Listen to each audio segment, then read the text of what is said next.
GBA Consultoría y Capacitación presenta una emisión más del programa Los Mejores Fiscalistas de México, producido por la contadora pública Ángeles Mandujano. El tema en esta ocasión, los efectos jurídicos de los CFDI, con la participación especial del maestro Emilio Margain Barraza, quien es licenciado en Derecho por la UNAM, maestro en Derecho por la Escuela de Derecho de la Universidad de Harvard, director y socio del despacho Margain Barraza y Asociados SC, docente en la UNAM y Universidad Iberoamericana, entre otras. Panelista para la solución de controversias del Tratado de Libre Comercio para América del Norte, sección México. Dentro de sus publicaciones se encuentra la reforma fiscal y la enseñanza del derecho tributario y la Constitución, el principio de seguridad jurídica y la materia tributaria. Autor de diversas palabras del nuevo diccionario jurídico mexicano. En la conducción contaremos con la participación del licenciado Juan Coronel Martínez. Muchas gracias. Buenas tardes a todos los que están del otro lado, del otro lado de la imagen. Maestro Margain, pues buenas tardes. Me da mucho gusto estar con usted, compartir este micrófono. Gracias. Digo que a mí me da mucho gusto porque fue mi maestro, sigue siendo mi maestro. Gracias. Y yo tengo mucho que aprender de usted. Y yo creo que los que están del otro lado escuchándonos también esta tarde vamos a aprender mucho de usted en materia de comprobantes fiscales digitales. Está de moda. Los contadores traen y todos los contribuyentes traemos una angustia con la expedición de los comprobantes, de los complementos, de todo lo que implica el lado de la emisión para efectos fiscales del comprobante. Sin embargo, hoy creo que vale la pena, con una persona con la experiencia que tiene usted, de ver no solo esos aspectos operativos de los comprobantes. Yo creo que hoy lo que vamos a platicar con usted son todos aquellos aspectos correlacionados con los comprobantes. Vamos a tratar de ver situaciones como qué efectos tienen para otras áreas del conocimiento, en otras áreas jurídicas, y también va a ser muy interesante que platiquemos qué sucede por cuanto a la forma y el fondo de los comprobantes. Vamos a abusar de usted con toda su experiencia, todo lo que usted nos pueda platicar. Y bueno, vamos a empezar. Y cuando usted lo crea conveniente también adicionarlo a lo que le vamos haciendo, vamos platicando, es en esta materia. Vamos a ver comprobantes fiscales desde el punto de vista jurídico. Sí.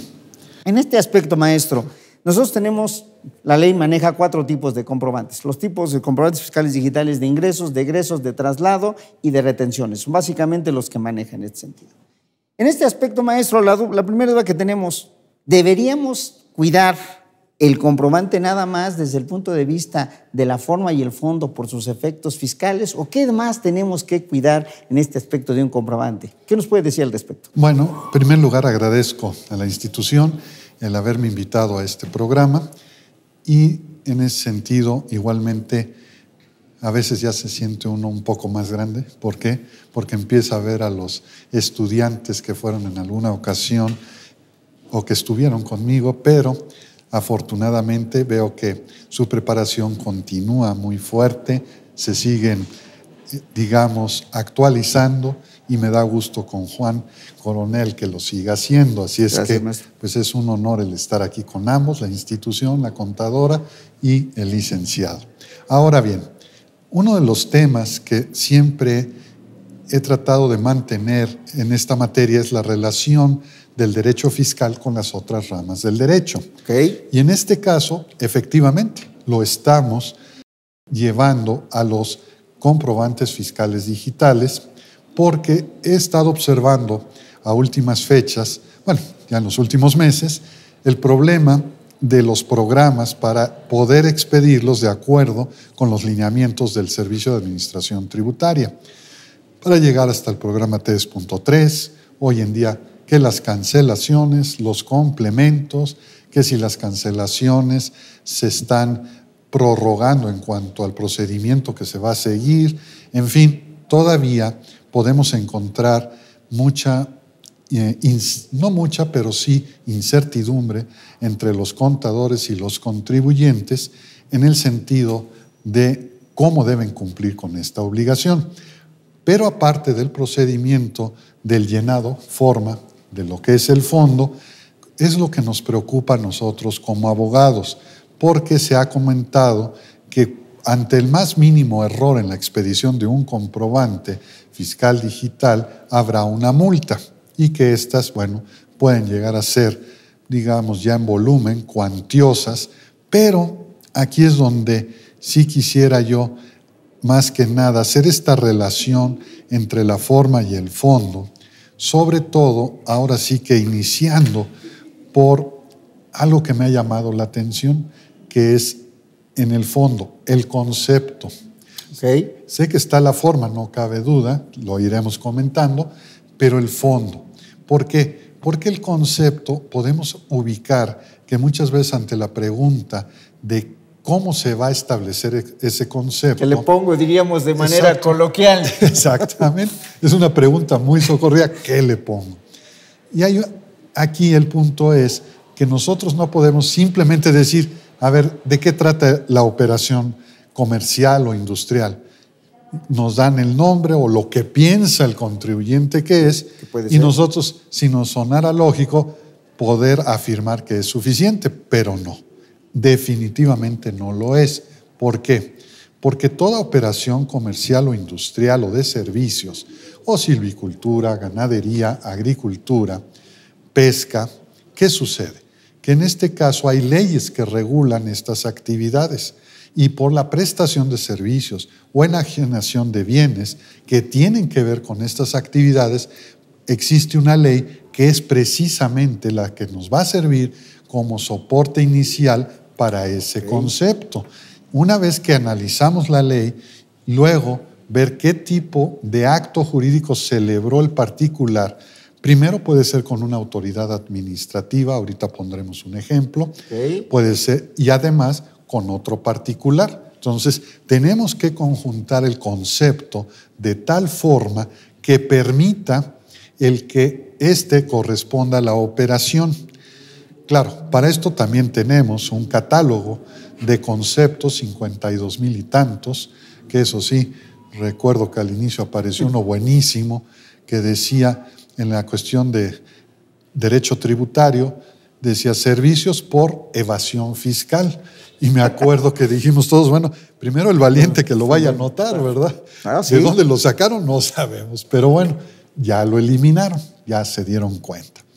Pero vamos a poner un ejemplo que me parece muy interesante de estas empresas que hoy día, por empresas industriales, cogeneran energía eléctrica. Y en este caso requieren ellos, de acuerdo con la ley del Servicio de Energía Eléctrica y su reglamento, requieren una autorización de la Comisión Federal de Electricidad, de la CFE, y a su vez requieren de tener un tratamiento interno especial para precisamente producir la energía y proporcionarla a las empresas que forman la empresa para obtener la cogeneración. Correcto. En ese sentido, cuando dicen, ¿y qué concepto le pongo al CFDI? Bueno, vamos en este caso y vemos, vamos a los conceptos que nos da el SAT y aparecen 5 básicamente. Energía monofásica, bifásica, trifásica, distribución de energía eléctrica, suministro de energía eléctrica. Entonces, el problema aquí es cuál de estos conceptos es el que puede utilizar una empresa cogeneradora de energía eléctrica. En ese sentido, monofásica, bifásica y trifásica no pueden. Luego, suministro o distribución, suministro lo hace la comisión. Pero ahí sí, ya viendo la ley de energía eléctrica y su reglamento, así como la autorización y el recibo de pago que venían haciéndole a la comisión, hablan de distribución. Pero toda la documentación que hubo que revisar, tuvo que analizarse para dar un concepto. Para dar un concepto. Eso nos lleva a 2 aspectos que usted acaba de tocar de una manera muy interesante, maestro. Usted, por un lado, dice, oye, se está diciendo que con motivo derivado de la expedición de una serie de comprobantes viene una campaña sancionadora. Sí. Por errores, vamos a llamarles errores de forma. Sí. ¿Y qué sucede con el que lo recibe? Porque yo estoy de acuerdo con usted. Yo le expido a usted un comprobante, me equivoqué, el concepto no fue acorde con mis servicios y para mí me van a sancionar y viene la de forma. ¿Y a usted que lo recibió? ¿Cuál sería ese efecto? Fíjese lo interesante, porque llega el momento en que usted me dice sanciones y la pregunta es, ¿al que expide, al que recibe o ambos? Sí, porque ahí no, está peligrosísimo, porque el que lo recibe, digo, ahorita voy a hablar en voz alta porque todavía no, afortunadamente no sabemos, pero esperemos que no se haga, que le rechazarán la deducción. ¿Se acuerda? No sé si usted recuerde, y usted nos puede ilustrar mucho, aquel criterio viejo que sacó en alguna ocasión la Corte que decía, con motivo del IVA, cuando no nos lo querían dar en forma expresa y por separado, que decía, que dijo la Corte en aquellos años, que no me tenían por qué sancionar a mí porque yo no era el responsable de la expedición del comprobante. ¿No aplicaría algo así?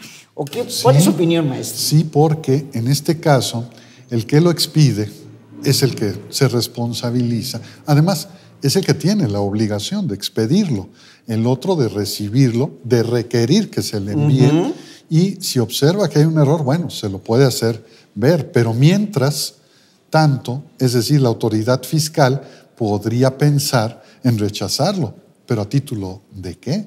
Porque no es responsabilidad de la persona que lo recibe. Además, insisto, el problema es el concepto. Habrá momentos, como de repente he escuchado en algunas tiendas prácticamente de autoservicio de papelería, que luego le preguntan al cliente, bueno, la persona que llega a adquirir, porque no es en sí el cliente puede ser una empresa, y le preguntan, ¿gasto o inversión?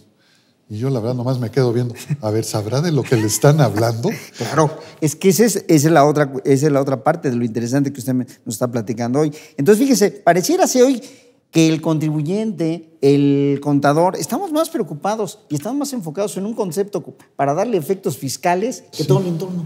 Sí, que todo el entorno. Y usted ahorita, antes de iniciar el programa, me platicaba, ¿no? Y me decía, oye, ¿y qué sucedería, por ejemplo? Pues es muy interesante el planteamiento que usted me hacía ahorita de una aseguradora, que es donde yo me preocupo por el comprobante fiscal desde el punto de vista de sus efectos fiscales y resulta que a lo mejor no me sirve para hacer un reclamo ante una aseguradora. Efectivamente, muchas veces una empresa va a enviar mercancía a un cliente a otra ciudad.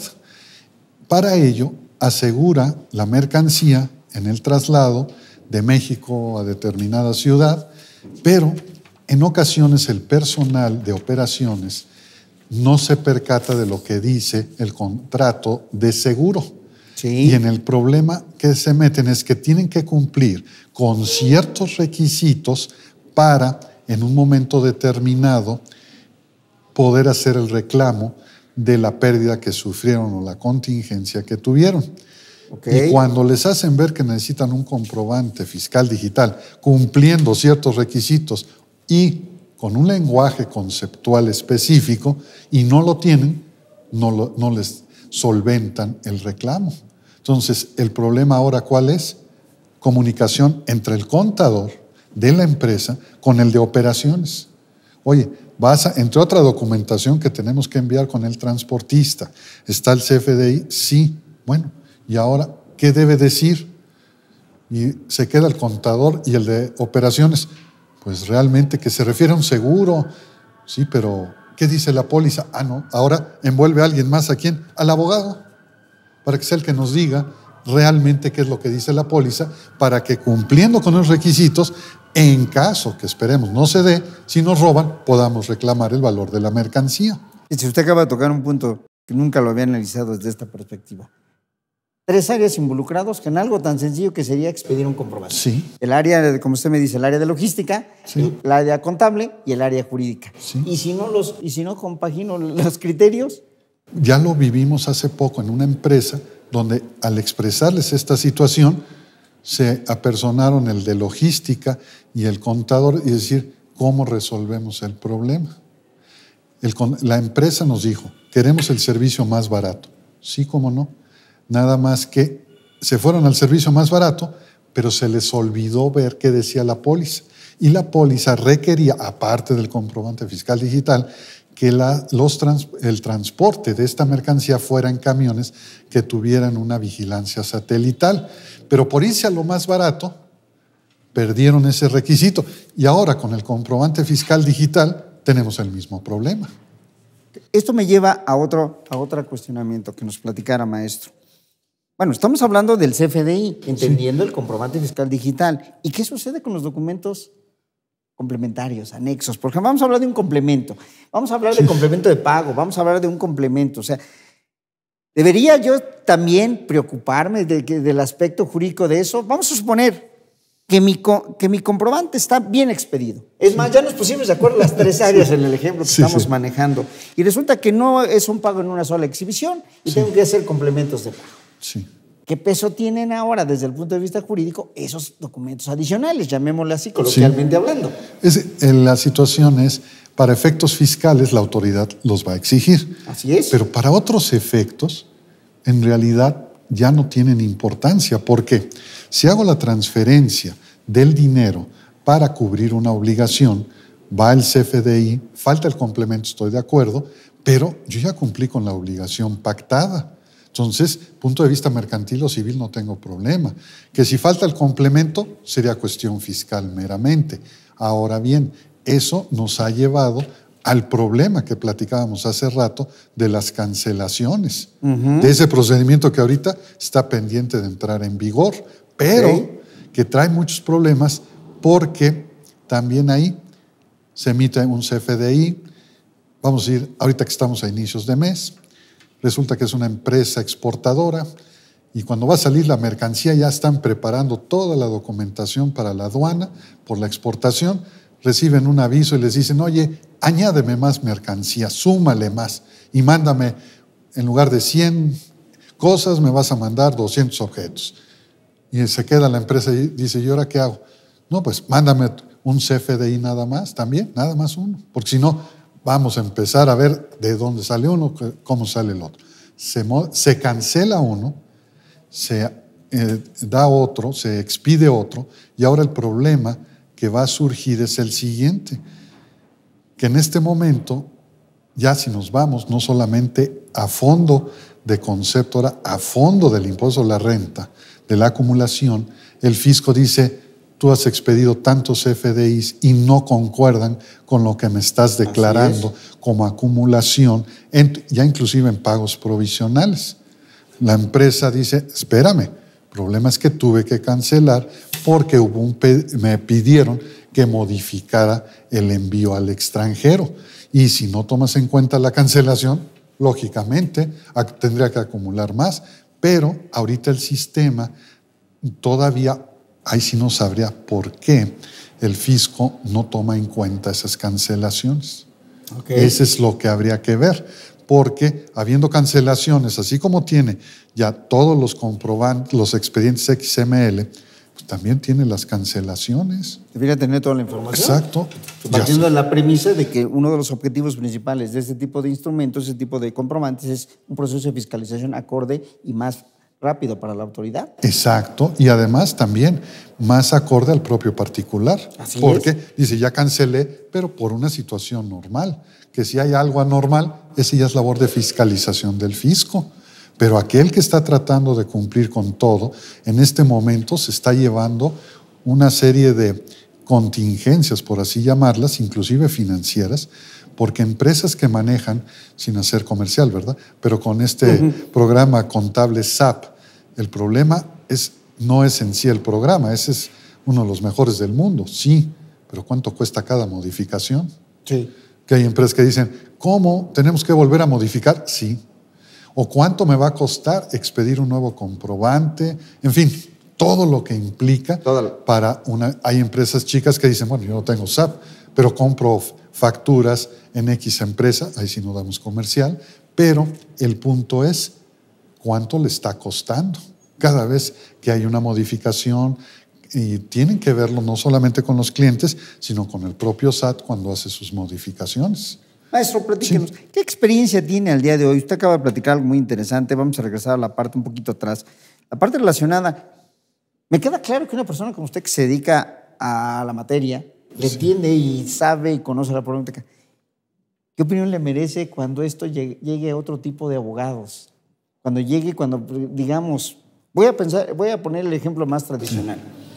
Me queda claro que cuando hay un robo de un vehículo, lo primero que me dice el Ministerio Público para acreditarle propiedad del vehículo, no le interesa contratos, no le interesa, me dice, la factura. Sí. ¿Cómo ¿Qué opinión le merece esta problemática que estamos platicando, lo complejo que se están volviendo los comprobantes fiscales en otras áreas del derecho, por ejemplo en esta, y la que usted nos pueda nutrir con su experiencia? Bueno, yo creo que en este caso lo que observo es cómo los particulares requieren más todavía de esa labor conjunta de los contadores con los abogados. A últimas fechas he estado leyendo unos artículos en el periódico El País, un periódico español, donde se está observando, bueno, hay una sección que más o menos cada 15 días escriben sobre lo que es la práctica profesional del abogado. Y uno de los problemas que ellos mencionan es la necesidad que empiezan a tener cada día más y más los despachos de contadores de una asesoría y colaboración en la cual se tengan que ver todas las ramas del derecho. Es decir, qué efectos tiene cada acto jurídico, no nada más en el ámbito fiscal, sino en otros ámbitos. Hablan de 2 despachos, de los 4 grandes que han adquirido despachos de abogados que con su tecnología hablan ya de que están aplicando, no sabemos hasta qué grado, la inteligencia artificial para contestar a todo. ¿Qué sería el caso que se me plantea? En el sentido de, el Ministerio Público dice, a mí no me hables, y ahorita veremos algunos otros casos, no me hables de CFDI, a mí tráeme la factura.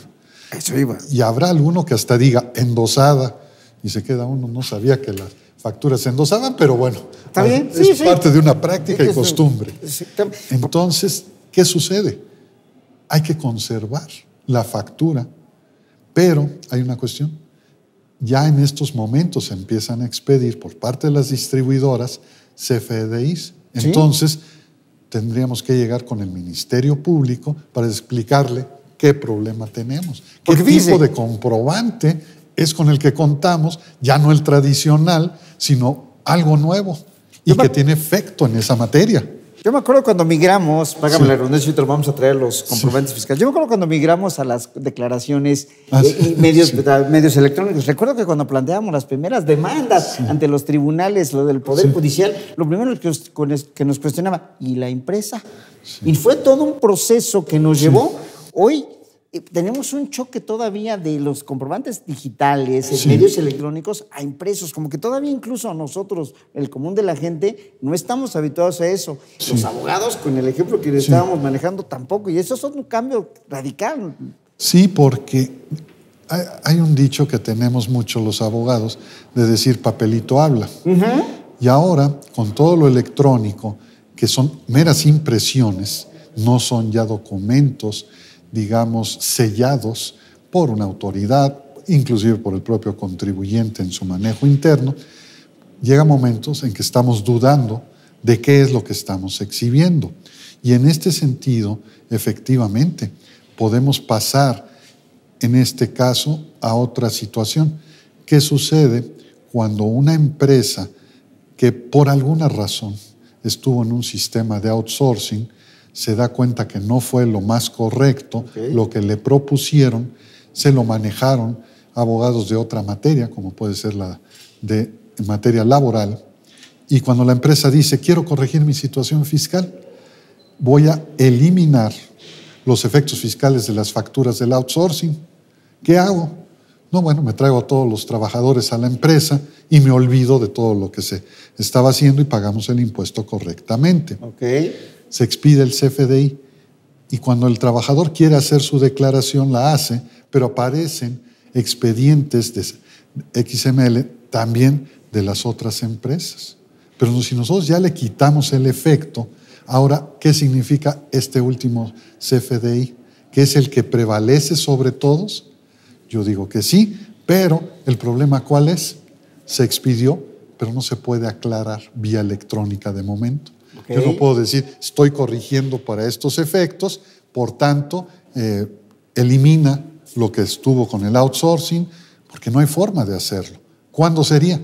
Hasta que el fisco se preguntara, ¿por qué traen esto? A ver, infórmame por qué tienes este nuevo CFDI y por qué tenías otros.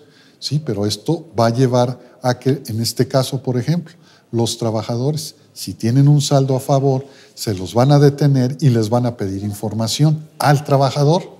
El trabajador va a ir con el patrón y decirle, oye, ¿qué hiciste? Así es. Sí, mira, tú tienes tu CFDI, ya te lo entregué y además, pues ahora sí podemos informarte, o no, que ahora sí podemos, no, ya te habíamos informado que hicimos la corrección y pues ahora te damos la redacción para que le contestes a la autoridad fiscal. Pero mientras tanto, ese CFDI está en entredicho.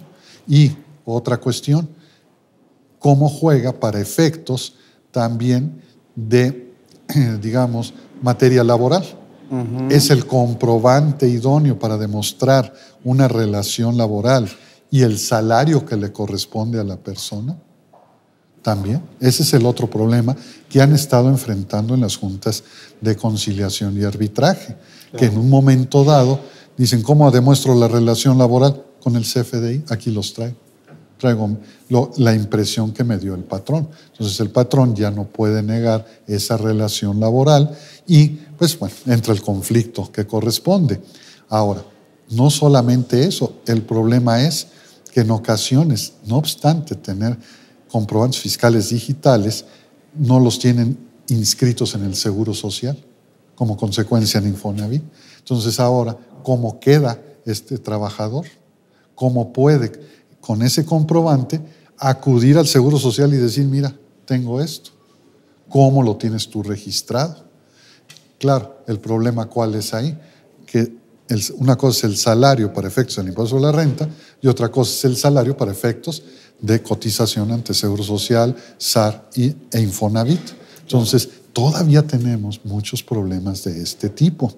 E insisto, sí, también en ese sentido, cuando se hacen reestructuraciones como estas de corrección fiscal, ahora sí que viene otro problema, la fecha de los mismos. Ese es un punto. Otro Se le iba a preguntar, a ver, aquí viene. Estoy de acuerdo y usted qué bueno que ya lo tocó, aquí lo tenía anotado. Sí. Precisamente, ok, usted me dice, ¿está bien? A la larga nos corregimos, cancelamos o no cancelamos el comprobante, te expido comprobante. ¿Y cómo cumplo con el requisito de la fecha? De que corresponda al ejercicio, me pueden cuestionar. Claro, y en ese sentido se tendrá que anotar.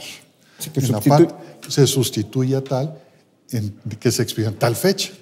Y ahí es donde también, eso sí, no va a haber mucho espacio para anotar todo esto, pero se va a requerir tener toda la documentación soporte, que me refiero a los convenios que se celebraron con los trabajadores precisamente para corregir la situación laboral. ¿Esto qué implica?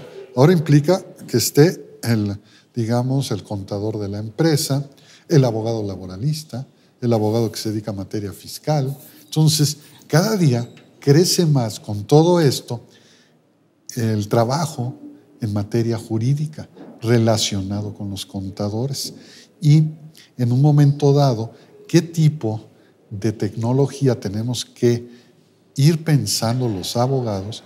Yo veo muy difícil la inteligencia artificial, es decir, que este tipo de inteligencia de computadora pueda dar solución a todo, pero lo que sí veo venir es que en un momento dado pueda la tecnología ayudarnos a observar, a diagnosticar en qué leyes va a tener efectos un acto jurídico, de tal forma que el contribuyente se dé cuenta de la asesoría que va a requerir y que el contador también, para terminar de dormir tranquilo, diga, sí, esto escapa a mi área, vengo ahora a que el abogado nos diga cuál va a ser el concepto, cómo vamos a anotar, si es una corrección.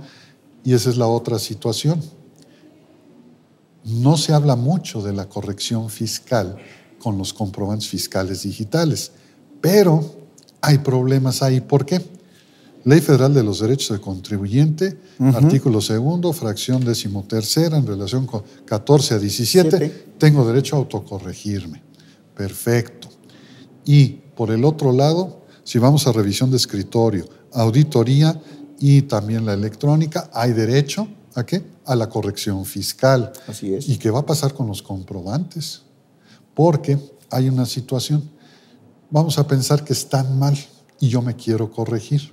Perfecto. Si me corrijo, que yo sostengo que estoy subsanando irregularidades, en el CFDI digo sustituyo a tal y se cancela de tal fecha. ¿Correcto? Esa corrección implica que aunque yo lo tenía mal, que a lo mejor no me lo estaban haciendo deducible, ni acreditable en renta y acreditable en IVA, al corregirlo, yo sostengo que si tengo ese derecho a corrección fiscal, entonces sí es deducible y el IVA es acreditable. Pero además ahí tendríamos que involucrar a la contraparte, ¿no, maestro? Porque una cosa es que yo me corrija, porque, y vamos a poner como en el ejemplo que usted nos habla y nos dice, a ver, ya te diste cuenta, Juan, que tus comprobantes están mal, vamos a corregirlos. Pues ahora vamos a decirle al que se lo expedí, ¿no? Sí. Para que él también vea cómo le incide. Claro. Y bueno, y ahí sí, pero ahí es comentábamos, una labor más de fiscalización de la autoridad que de uno, porque uno le puede decir al proveedor... No, sí, pero a lo que me refiero, maestro, sí, esa parte la comparto. Sí. Pero vamos, cuando usted me dice, y retomando, me autocorrijo en términos de la ley federal del contribuyente, y muchas veces lo que también tendría que evaluar desde mi perspectiva, salvo su mejor opinión, es, pues sí, pero también tengo que ver los efectos del de enfrente para avisarle, si es que los tiene. Bueno, sí, habría que ver cuál es el efecto que causan ellos, pero en principio es de uno mismo como contribuyente, porque en ese sentido, pues yo lo primero que quiero ver es mi situación fiscal y la del otro, pues avisarle qué es lo que estoy haciendo. Voy a tomar el ejemplo que usted puso. Sí. A ver, vamos a sustituir este comprobante. Me doy cuenta del error de hace 2 años, me quiero corregir de hace 2 años para atrás, le expido mis comprobantes y entonces cancelo el comprobante que expedí y como usted bien lo dijo, hoy emito con una leyenda sustituye al fulano de tal fecha o la leyenda que fuere. Le tengo que avisar y yo creo que el de enfrente también de repente va a decir, oye, espérame. Pues hay una cuestión.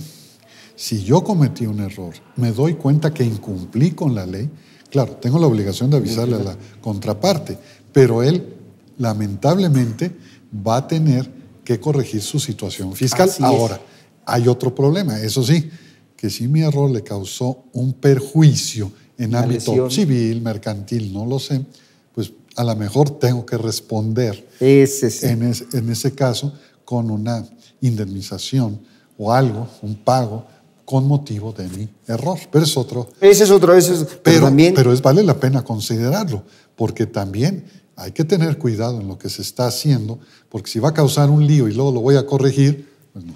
Sí, porque muchas veces nosotros, y lo toca en un aspecto relevante, porque muchas veces la corrección, nosotros la vemos como nada más, preséntate declaraciones, paga diferencias y no le muevas para atrás, no muevas los soportes, como me dijo usted ahorita. Sí, pero ya hay casos, por ejemplo, las pérdidas fiscales que tenemos que soportarlas de años atrás.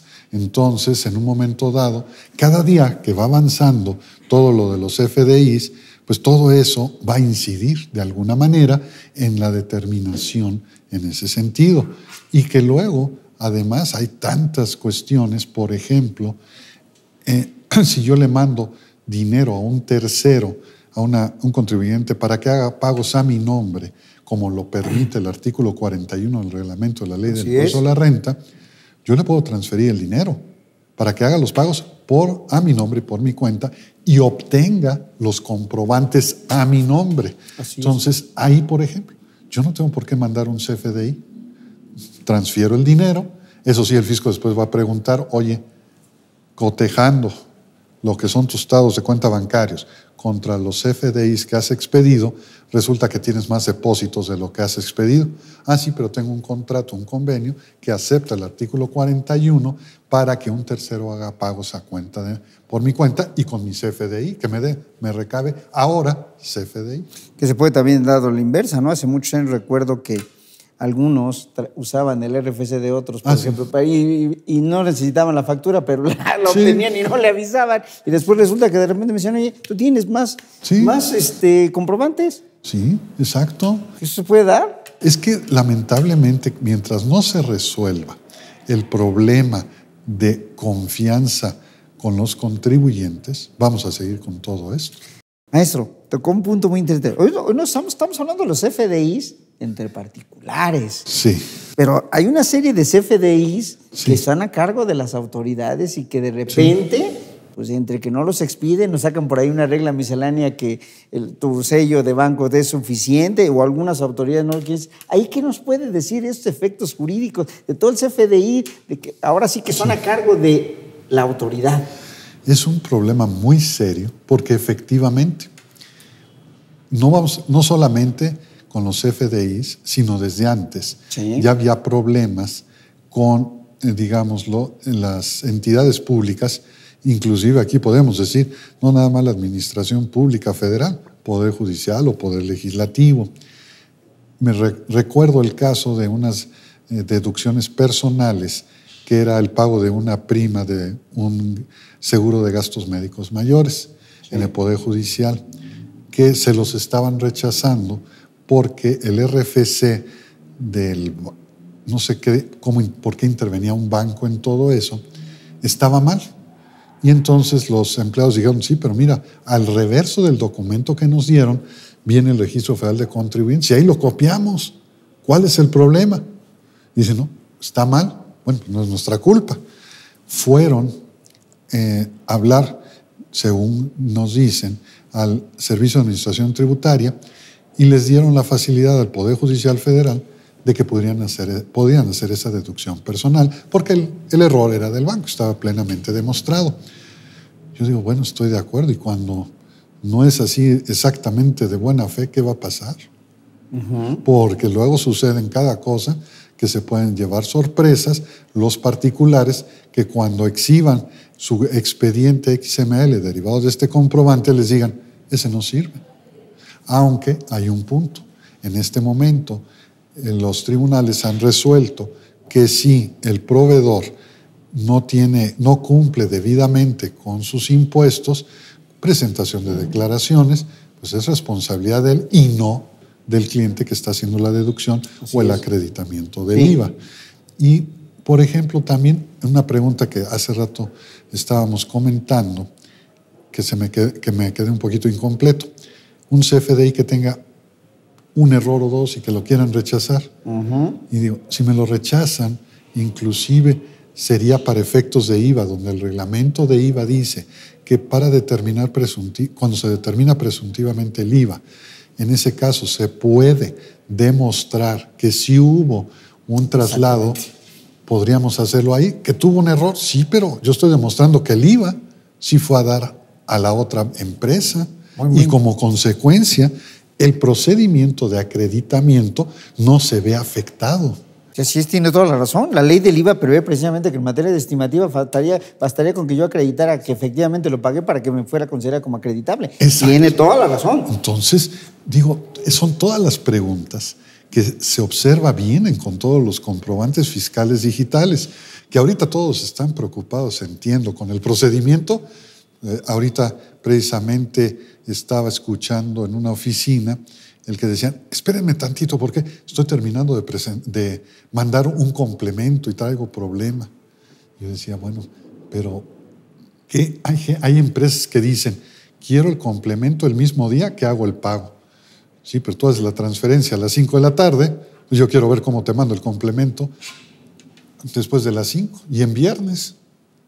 Pues digo, puede ser, aquí en todo caso, yo me iría a la regla de la contabilidad, qué término tengo para hacer mis registros en contabilidad. Eso debería ser, pero la realidad es que en este momento cada empresa está estableciendo sus propias políticas.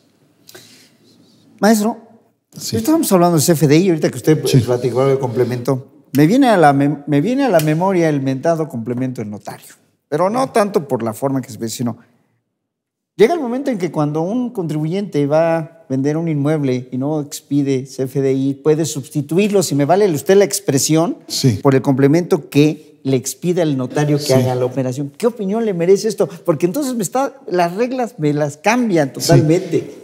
Pero hace tiempo recuerdo que se aceptaba como forma para acreditar el pago. La escritura. Hasta abril de 14. Entonces, con esto considero que es lo mismo. De alguna manera. ¿Qué quiere decir?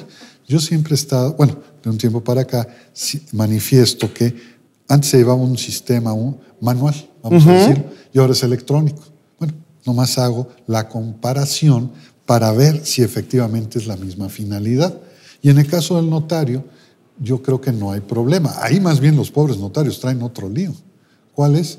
Pues que luego tienen que hacer gastos a nombre de terceros y el problema es llevar el control de aquello, porque no va a haber CFDI para eso. No, notarios, agentes aduanales, es una problemática constante. Todos los que reciben pagos por cuenta y orden de un tercero para el hogar. Sí. Lo peor es que muchas veces ni siquiera hay un complemento, porque a veces los gastos le dicen a uno, aquí está mi complemento por mis honorarios, aquí están los comprobantes que me dio la autoridad y los del gestor y los... No, pues eso no.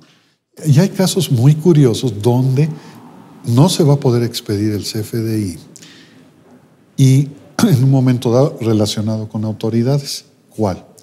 En este momento muchas autoridades en materia aduanera, tanto a nivel federal como estatal, en los convenios de colaboración administrativa, están llevando a cabo auditorías donde revisan la legal estancia de las mercancías en el país. Ajá. Y hay maquinarias muy antiguas, donde hay empresas que han perdido inclusive la documentación porque son de más de 30 años al pasado.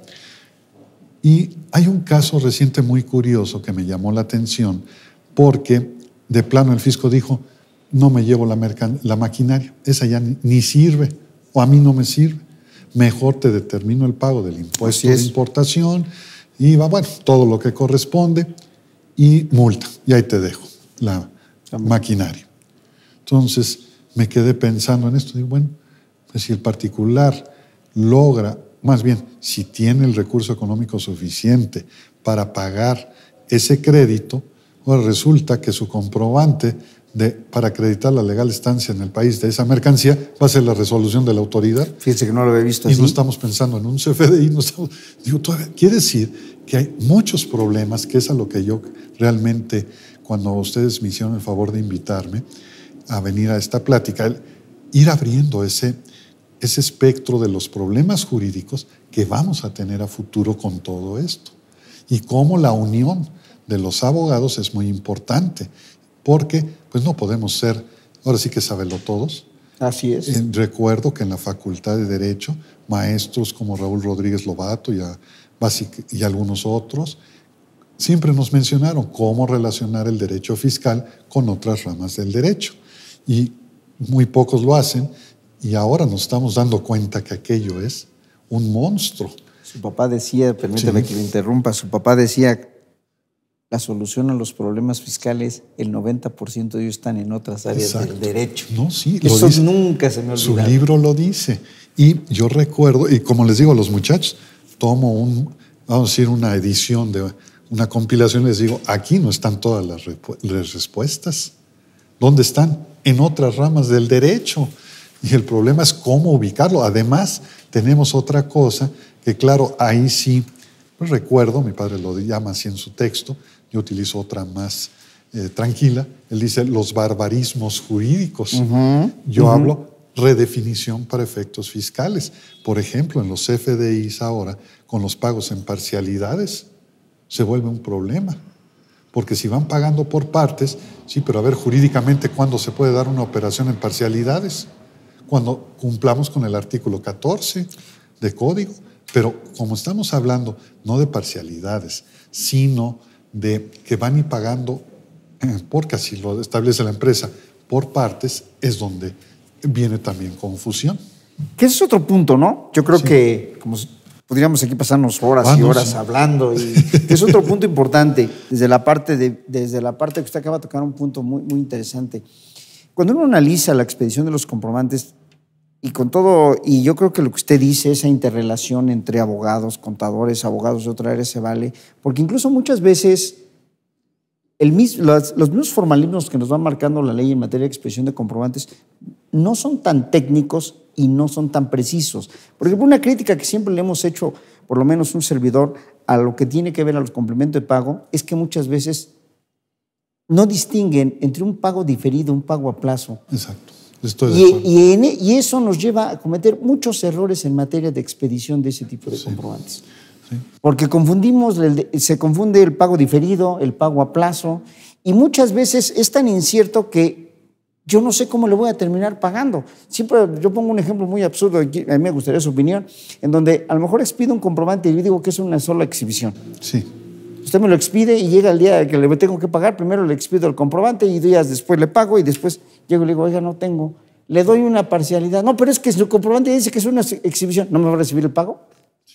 Ah, no, y ahí sí los particulares, ya no solamente yo diría, ¿verdad? Lo caído, ¿verdad? Claro. Y después averiguo a ver qué hago con el comprobante, ¿no? Pero hay también otro caso interesante. Por ejemplo, los contratos de obra precio alzado. Donde yo entrego una cantidad de dinero a quien va a realizar la obra, pero de acuerdo con el Código Civil, ese dinero todavía no le pertenece a la persona que lo recibe, sino hasta que le aceptan el avance en la obra. Entonces, cuando se le entrega el dinero, esta persona tiene la obligación de expedirme un comprobante fiscal digital. Yo diría, no, porque no es de su propiedad el dinero. Es el típico ejemplo de un depósito, un verdadero depósito en garantía. Exacto. Es que ese es el problema que va a venir con distintas formas jurídicas para celebrar contratos. Ese va a ser.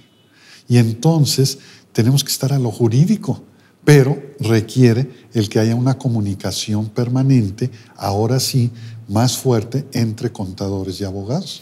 Ahorita que usted platicó de este aspecto de que tenemos que estar más a lo jurídico y partiendo de la premisa que el área fiscal, el derecho fiscal en concreto es un derecho calificador, ¿qué tanto se ha alejado en ese afán fiscalizador este derecho? ¿Cómo ha ido cerrando, maestro? ¿Qué opinión le merece? ¿Realmente se ha llevado a un extremo? ¿Se ha abusado de la calificación del derecho fiscal? ¿Qué opinión le merece? Bueno, si lo vemos desde el punto de vista de los tribunales, vamos a verlo ahí, sí, lamentablemente estamos encontrando una digamos, resistencia a considerar que el contribuyente está actuando debidamente. Sí estoy observando eso. Pero la forma que tenemos nosotros para defender esa situación es precisamente prepararnos más y redactar con mayor cuidado todo. ¿Por qué? Porque lamentablemente sí observamos que inclusive hay situaciones en las cuales los colegiados ahora sí que no aplican jurisprudencias de la Corte.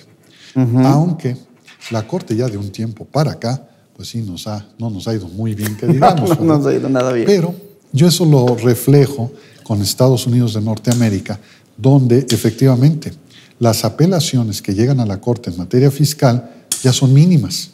Muy pocas. Ahorita la última, que sí es muy importante, fue la de cómo se va a considerar que autoridades estatales pueden inclusive grabar las operaciones en Internet. Eso es algo que viene a nivel internacional. Pero dejando un poco aparte ese aspecto internacional, aquí sí es cierto, ya llevamos un buen rato que no obtenemos realmente un resultado favorable por parte de los contribuyentes en la Corte. Pero a lo que voy es en materia de legalidad. Es decir, cómo debemos nosotros realmente describir lo que tiene la ley. ¿Cuál es la arquitectura de la ley del impuesto a la renta, ley del impuesto al valor agregado? En materia de control, ¿cómo es de los comprobantes fiscales digitales? Yo aquí sostengo una situación que si hay un error y el fisco me lo hace ver, ¿quién sí que me tiene controlado? ¿Qué es el fin u objetivo de ese comprobante? Correspondientemente, no le estamos deparando ningún perjuicio. Así es. ¿Por qué? Porque a lo mejor fue de un concepto donde se fue de más una palabra, o que se fue, no la cantidad, pero quizás sí un concepto si fue gasto o inversión, y que digan, no, pues es que es distinta la forma de deducirlo, estoy de acuerdo, pero en sí el contribuyente está controlado. ¿Cuál es el problema? Si el contribuyente se equivocó en su registro, ahí sí va a haber problema, porque es distinto el gasto a la inversión. Que hay problemas además que la propia ley tiene, y cómo lo vamos a resolver, pues va a ser interesante verlo a futuro. Pero sí, la calificación que nos están haciendo ahorita, recuerdo, no es un argumento propio mexicano, está en Estados Unidos, y en alguna ocasión escuché a un alto miembro del Poder Judicial Federal que decía, cuando se le dijo, ¿están ustedes resolviendo en forma recaudatoria? Y él dijo, no, es por deferencia. Es un argumento jurídico que existe en los tribunales de Estados Unidos. Pero yo de todas maneras, el hecho que esté allá no me termina de convencer, ¿verdad? Porque eso de decir por deferencia, digo, bueno, si yo tengo juicios de amparo por deferencia, también resuélvenme a favor, ¿verdad? Pero yo sé que no va a ser argumento. Pero yo creo que aquí ya el Tribunal Federal de Justicia Administrativa debe, en todo caso, empezar a ver los objetivos de cada una de las disposiciones y ver hasta dónde el presumible incumplimiento del particular lastima o realmente perjudica lo que es la arquitectura de un impuesto, la estructura de ese impuesto. Incluso muchas veces la estructura jurídica. Exacto. La estructura jurídica. O sea, eso es lo alarmante, que de repente, como usted bien lo dice, es un derecho calificador, se vale que nos lleve con un efecto recaudador, pero ya atentar contra ciertas instituciones jurídicas. Exacto. Eso también, como usted dice, yo creo que es irse para allá. Ya no es posible que se vaya aceptando porque esto va a crear mayor inconformidad del particular y si en este momento ya no se había pensado, creo yo, en un principio llegar a tanto con el procedimiento de cancelación de CFDIs, esto se debe a que seguramente ya hubo contribuyentes que algo hicieron y ahora pagan justos por pecadores. Pero también llega un momento en que tenemos que aceptar que el fisco tiene que cumplir con la ley. Tan es así que hay que romper paradigmas, ¿como cuál? El 89, fracción primera de la Constitución. Se dice que es el fundamento de la facultad reglamentaria del Ejecutivo. Y yo digo, sí, pero ¿cuál es la obligación que nace realmente de ese artículo para el Ejecutivo? Proveer en la esfera administrativa a la exacta observancia de la ley. Entonces no es nada más facultad reglamentaria, aplica estrictamente la ley. No te me vayas ya a otras cosas. Que si ahorita en los FDIs, por ejemplo, ya la Corte aceptó que ese tipo de reglas pueden tratar y regular este tipo de procedimientos, bueno, estoy de acuerdo, porque es una cuestión tecnológica, pero ¿hasta dónde va a llegar ante la pregunta? Y si no está bien, el que lo expidió va a ser multado, y el que lo recibió, ¿qué le va a pasar? ¿Qué? ¿No va a poder deducirlo o no va a poder acreditar?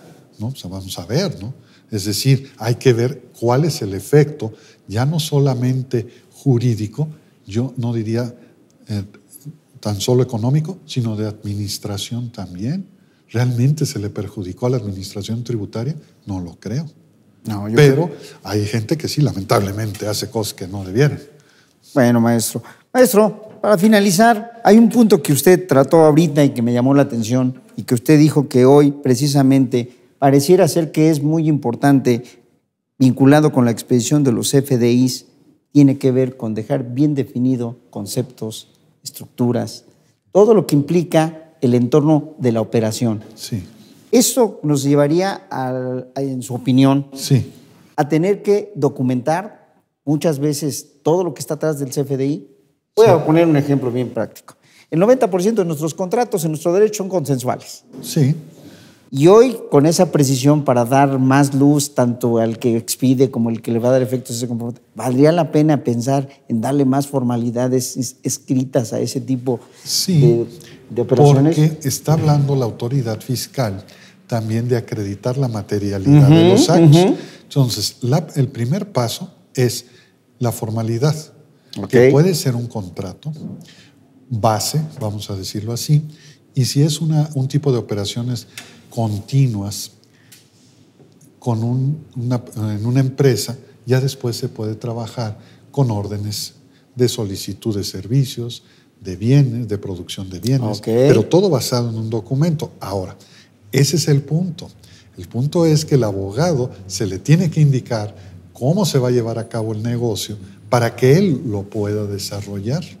Ese es el punto. Porque definitivamente, en ese sentido, necesitamos esa formalidad. ¿Cómo se acredita la materialidad? La orden, el pago y la existencia de la mercancía, que haya un control de entrada y salida. En fin, se da toda esa situación que a lo que busca la autoridad, y estoy de acuerdo, es que no haya simulaciones. En eso estoy totalmente de acuerdo. Pero si esa formalidad ya se está convirtiendo en fondo. Y el problema es también, hay una cuestión, que muchas veces cuando uno acude inclusive nosotros como abogados, con otros abogados, y les decimos, necesitamos que nos redactes un contrato de este tipo. Nada más de que nos ven, dicen, a ver, tú te dedicas a materia fiscal, ¿verdad? Sí. ¿Qué estás pensando? Como diciendo, aquí hay algo distinto. ¿Qué vas a planear? Exacto. ¿Qué estás planeando? Es como dicen, ¿no? Cuando nos presentan, aquí está el abogado legal y aquí está el fiscalista. Entonces dice uno, si él es el legal, entonces ¿qué soy yo? ¿El demonio vestido de fiscal? No. Sí. Digo, y como decimos, no todas las respuestas están en estos ordenamientos, hay que ir a otros, sobre todo, inclusive, qué pasa con la exportación de productos químicos, cómo describirlos. Eso no va a ser para nada hecho por un abogado, un contador, un administrador de empresas. No, ¿quién va a ser? Un ingeniero químico, va a ser un químico en alimentos, no sé, alguien va a ser. Pero se va a requerir que todo eso quede bien plasmado. ¿Por qué? Porque un tema que quizá nos faltó abordar un poco más, o más bien abordarlo, es qué efectos tiene el CFDI ya con la documentación aduanera. Tanto pedimentos de exportación como de importación. Fíjese que acaba usted de tocar un tema que yo, abusando de su amabilidad y de la confianza que le tengo, en un futuro quisiera que nos viniera a platicar de materialidad en materia fiscal. Con mucho gusto. Es un tema apasionante que yo creo que muchos de los que estamos de este lado y del otro lado tenemos que hablar, está muy de moda, hablar de ahora cómo fiscaliza la autoridad, que ya hoy ya nada más parece un formato, ya nada más la fiscalización, nada, no encuentro nada registrado, no tengo nada. De esa parte es muy interesante, maestro. Pues maestro, como siempre es un placer platicar con usted, se aprende mucho. Yo creo que hoy nos acaba de dar un enfoque diferente de lo que son los comprobantes fiscales digitales por internet, que si bien, como lo dice usted, hoy estamos más preocupados por cómo vamos a expedir la versión, que si tengo el programa, que si no lo tengo, que si tengo los sellos, etcétera. Pero estos aspectos de repente los pasamos o no los tomamos en cuenta, sobre todo quienes no tenemos en la empresa un abogado, quienes no estamos habituados a trabajar con abogados, y como que de repente esta es más bien una labor preventiva que deberíamos tener y no una correctiva, porque pareciera ser que nos mandan llamar ya cuando está la multa, cuando ya está el rechazo de la deducción, el no acreditamiento, el proceso de fiscalización. Pues maestro, pues muchas gracias a nombre de GBA, de un servidor, como siempre es un placer estar con usted. No, pues, y a nombre de GBA me permito darle un pequeño reconocimiento por el tiempo y los conocimientos que compartió con nosotros, maestro. Pues muchas gracias, muchas gracias. No, gracias a ustedes por seguirme actualizando con ustedes. No, al contrario, a ustedes. Y a todos los radioescuchas, pues muchas gracias. Este fue un programa más, hoy con el tema comprobantes fiscales digitales, sus aspectos jurídicos. Que tengan buena tarde.